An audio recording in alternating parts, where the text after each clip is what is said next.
Hello friends, how are you? I hope all of you are very well. Today we are going to discuss about the third chapter of class 7th geography book. The third chapter is Our Changing Earth. Let's start the second part of this chapter. If you are new on our channel, please like and subscribe our channel if you want to complete your syllabus and want to score good marks in your exams. Let's start the chapter. Work of sea waves यानी कि समुद्री तरंग के कार्य, हिंदी में हम इसको क्या कहते हैं, समुद्री तरंग के कार्य. The erosion and deposition of the sea waves gives rise to coastal landforms. यानी कि जो इरोजन देखिए अपर्दन होता है और डिपोजिशन मीन्स निक्षेपण होता है. समुद्री तरंग के अपर्दन एवं निक्षेपण से क्या बनती हैं, तटीय स्थलाकृतियां बनती हैं. कोस्टल लैंडफॉर्म्स को हिंदी में क्या कहते हैं, तटीय स्थलाकृतियां कहते हैं.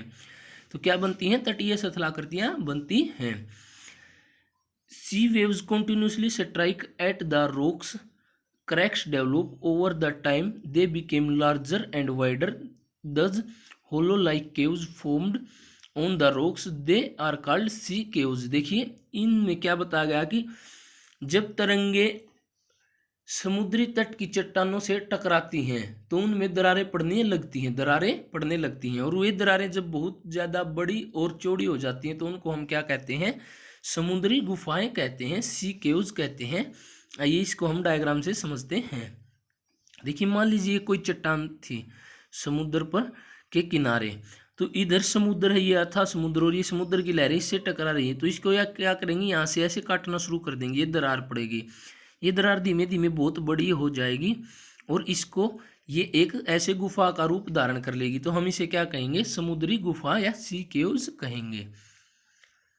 As this cavities became bigger and bigger, only the roof of the caves remain, thus forming the sea arches.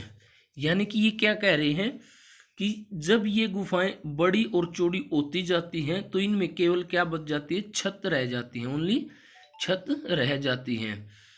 तो इनको हम क्या कहते हैं, फिर सी आर्चिज कहते हैं. सी आर्चिज का हिंदी मीनिंग क्या होता है, तटीय मेहराब कहते हैं. देखिए यहाँ पर आपको डायग्राम में दिखाया गया है कि ये जो चट्टान थी समुद्री तरंगों ने इसको इधर से काटना शुरू किया और उस तरफ तक काट दिया, यानी कि आर पार निकल गई. तो इसको हम क्या कहते हैं, तटीय मेहराब या सी आर्च कहते हैं. Further erosion breaks the roof of and only walls are left, these wall like the feature called stacks. यानी कि कुछ समय बाद छत भी उड़ जाती है और केवल दीवारें बचती हैं. इन दीवारों को क्या कहते हैं, स्टैक कहते हैं. देखिए हम समझते हैं इसको. मान लीजिए ये चट्टान थी, इधर से समुद्री तरंगों ने इसको काटना शुरू किया और क्या किया, पहले तो ये गुफा बन गई ऐसे, फिर क्या हुआ, ये छत भी उड़ गई इसकी, यहाँ से ऐसे काट दिया और यहाँ पे ऐसे चट्टान बच गई और इस तरफ भी ऐसे चट्टान बच गई. तो इन चट्टानों को हम क्या कहते हैं, स्टैक कहते हैं. The steepy rocks coast rising almost vertically above the sea water called sea cliff. यानी कि जो कई बार वर्टिकल क्या होता है, वर्टिकल का प्रॉपर हिंदी मीनिंग तो होता है ऊर्ध्वाधर. ऊर्ध्वाधर यानी कि वर्टिकली होता है जो आसमान की तरफ हो, ओरिजोनटल पृथ्वी की सतह के समानांतर न होकर आसमान की तरफ खड़ा हो. तो क्या है, कई बार ऐसी चट्टानें मिलती हैं जो समुद्री जल के लगभग ऊपर उठी हुई थी. ऊंचे तटीय शैलों को क्या कहते हैं, सी क्लिफ. सी क्लिफ को हिंदी में क्या कहते हैं, समुद्री बरगू. इनको क्या कहते हैं, समुद्री बरगू कहते हैं. The sea waves deposit sediments along the shores forming beaches. यानी कि समुद्री तरंगे किनारों पर अवसाद जमा कर देती हैं और क्या बनाती हैं, शोर्स फॉर्मिंग बीचेज, यानी कि समुद्री पुलीन बनाती हैं. क्या बनाती हैं, समुद्री पुलीन बनाती हैं. नेक्स्ट है वर्क ऑफ आइस, यानी कि हिमनद के कार्य या बर्फ के कार्य. हम यहाँ पर बर्फ न कहकर इसको हिमनद कहेंगे, क्योंकि हिमनद जो होती हैं, हिम यानी कि बर्फ, नद यानी कि नदी, जो बर्फ की नदी चलती है उन्हें क्या कहते हैं, हिमनद. आइए अब हम इसके बारे में पढ़ते हैं. Glacier are river of ice which to erode the landscape by bulldozing soil and stones to expose the solid rocks below। देखिए इसमें क्या कहता है कि जो हिमनद हैं वो क्या है, ग्लेशियर्स जो हिमनद है वो क्या है, बर्फ की नदियां कहलाते हैं।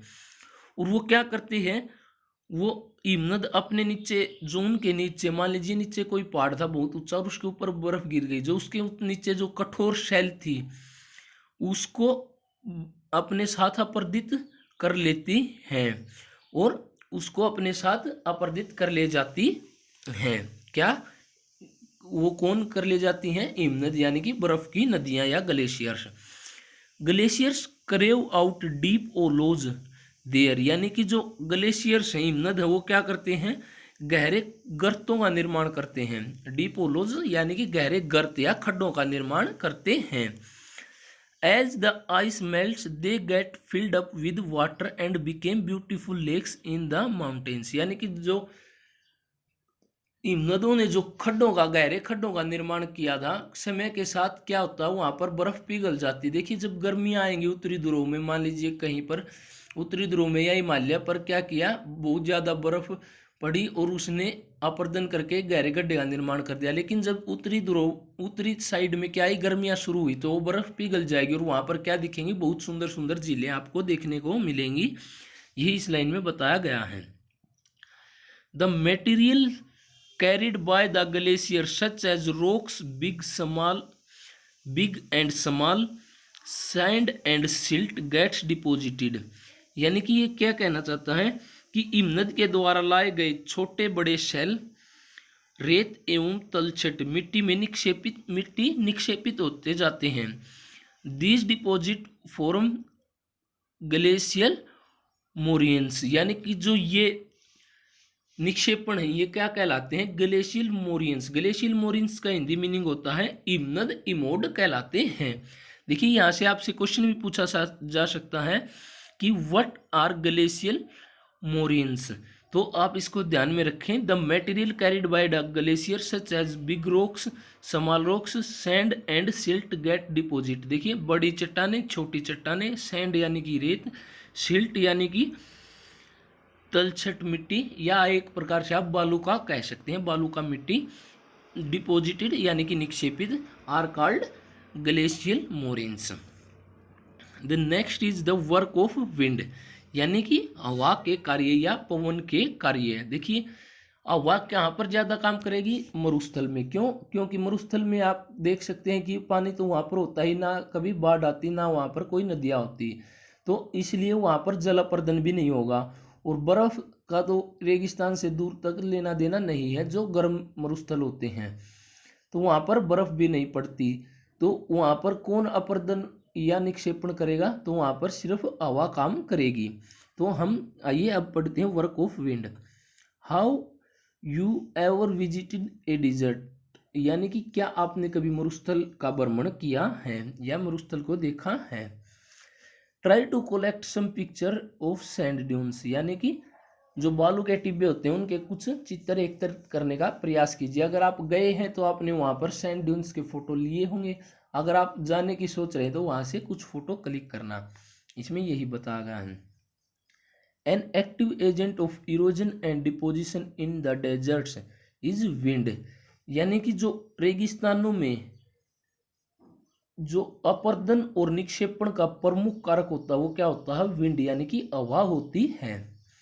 इन desserts you can see rocks in the shape of A mushroom commonly called mushroom rocks, यानी कि आप रेगिस्तानों में क्या देखेंगे, मशरूम रॉक्स को हिंदी में कहते हैं छत्रक शैल। आप रेगिस्तान में जाएंगे तो वहां पर अपर्दन से बनी हुई छत्रक शैलों को देखेंगे।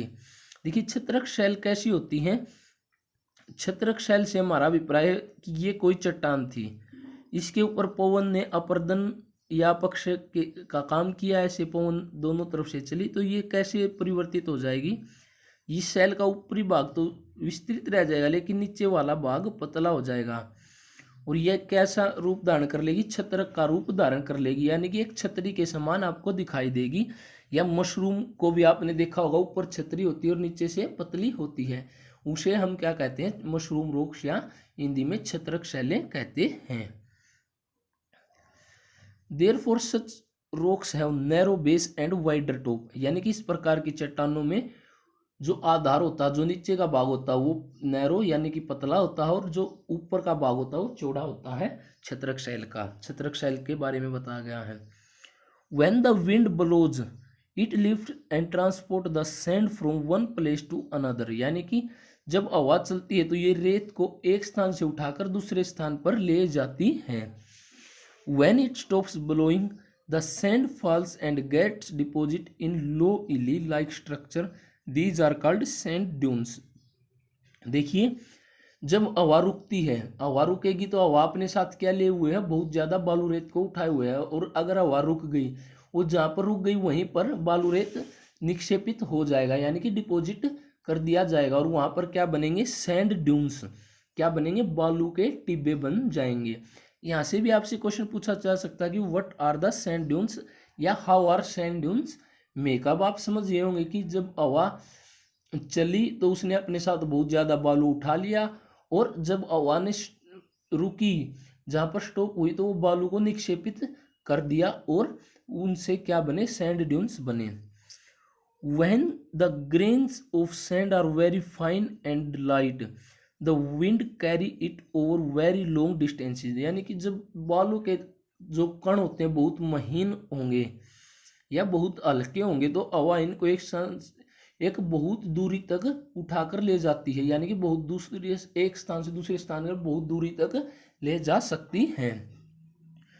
When such sand is deposited in large areas, it is called loess, यानी कि जब जो बालू रेत बहुत बड़े एरिया में, विस्तृत एरिया में निक्षेपित कर दिया जाता तो क्या बनते हैं, लोएस बनते हैं। देखिए, कई बार तरंगित बालू मैदान भी बनते हैं और कई बार लोएस बनते हैं। मान लीजिए बहुत ज्यादा रेत उठा लिया हवा ने, और उसको धीरे धीरे हवा क्या होती गई, मान लीजिए धीरे धीरे हवा धीमी होती गई, तो धीरे धीरे बालू बिछता जाएगा और बहुत बड़े मैदान में वो बिछ जाएगा, तो वो क्या कहलाते हैं, लोएस कहलाते हैं। Large deposit of loess is found in China, यानी कि जो लोएस के बहुत विस्तृत भाग मिलते हैं, निक्षेप मिलते हैं, वो कहाँ पर मिलते हैं, चाइना, चीन में मिलते हैं, चीन में देखने को मिलेंगे। तो अब हमारा चैप्टर यहाँ पे कंप्लीट होता है, और हम आपको इसके क्वेश्चन आंसर्स की PDF भी उपलब्ध करवा देंगे चैनल पर, जिससे आप एग्जाम्स में अच्छे मार्क्स स्कोर कर सकें।